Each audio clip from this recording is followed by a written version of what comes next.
retrouve aujourd'hui pour la réalisation d'un patron peluche Serre-Biche. Vous pouvez retrouver les fichiers et patrons sur la boutique en ligne, le lien sera dans la description. Dans un premier temps, nous allons imprimer le patron et les explications sur le site internet. Il y est indiqué les quantités de tissu ainsi que les couleurs. Nous aurons également besoin de watts, de préférence au Ecotex. Nous aurons également besoin de stabilisateurs moyens, je vous mettrai le lien de celui que j'utilise dans le descriptif, et d'hydrosolubles.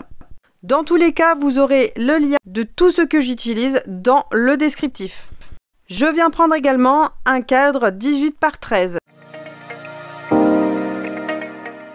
Première étape, la broderie du visage et du corps. Je viens prendre mon stabilisateur et je mets le premier rectangle de tissu de mon corps. Je viens le placer dans mon cadre, direction la brodeuse. Dans un premier temps, ma brodeuse va m'indiquer l'emplacement du tissu blanc que je dois installer.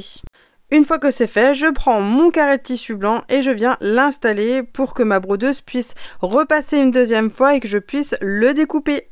Je viens me munir de mon petit ciseau à bout recourbé pour retirer le surplus de tissu.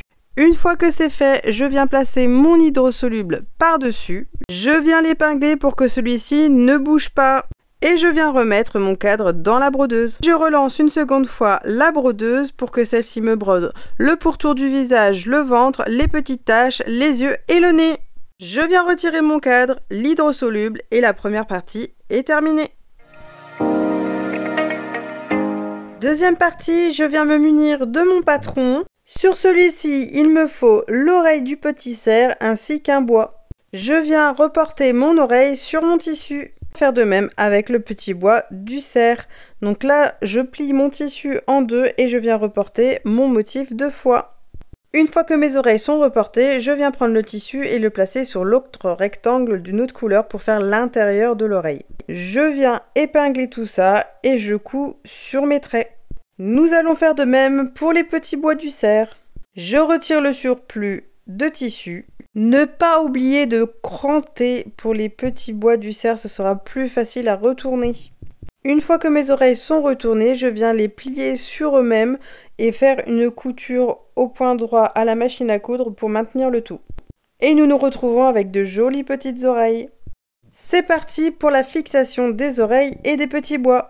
Je viens me munir de mon panneau qui représente le corps du personnage, le retourner et je viens tracer grâce à mon patron le pourtour du corps. Coudre sur cette ligne, ce qui va me permettre d'avoir un repère de l'autre côté pour pouvoir placer mon oreille et mes bois. Pour cela, je me munis encore de mon patron pour avoir les emplacements de ceci et je viens coudre. Pour que les oreilles et les bois ne bougent pas, je viens les épingler à l'envers de mon tissu. Nous arrivons à la dernière étape de notre petite peluche. Je viens me munir du rectangle de tissu qui me reste pour le placer à l'envers de ma peluche. J'épingle tout ceci et je viens repasser sur ma première couture qui m'a servi de repère. Une fois cette étape passée, je viens retirer mes épingles, je coupe le surplus de tissu tout autour de ma peluche et je n'oublie pas à nouveau de bien cranter dans les angles et les arrondis pour pouvoir le retourner plus facilement. Avant de retourner votre projet, n'oubliez pas de retirer le stabilisateur. Notre peluche, une fois retournée, est déjà vraiment trop mignonne, je trouve. Je viens le rembourrer avec de la ouate au Ecotex et il ne me restera plus qu'à fermer au point invisible. Pour plus de sûreté, n'hésitez pas à faire 2 passages. Je viens quand même dans la vidéo vous montrer comment moi j'arrête mon fil, mais chacun sa manière. Je pique mon aiguille, je fais 3 fois le tour de celle-ci et je la tire. Et cela me fait un point d'arrêt et je repasse mon aiguille pour couper mon fil. Notre petit cerf est terminé. Je vous laisse admirer le résultat et je suis sûre que votre réalisation est encore plus belle. Si vous avez des suggestions, des demandes, n'hésitez pas à me les mettre en commentaire, je y répondrai avec plaisir. À bientôt!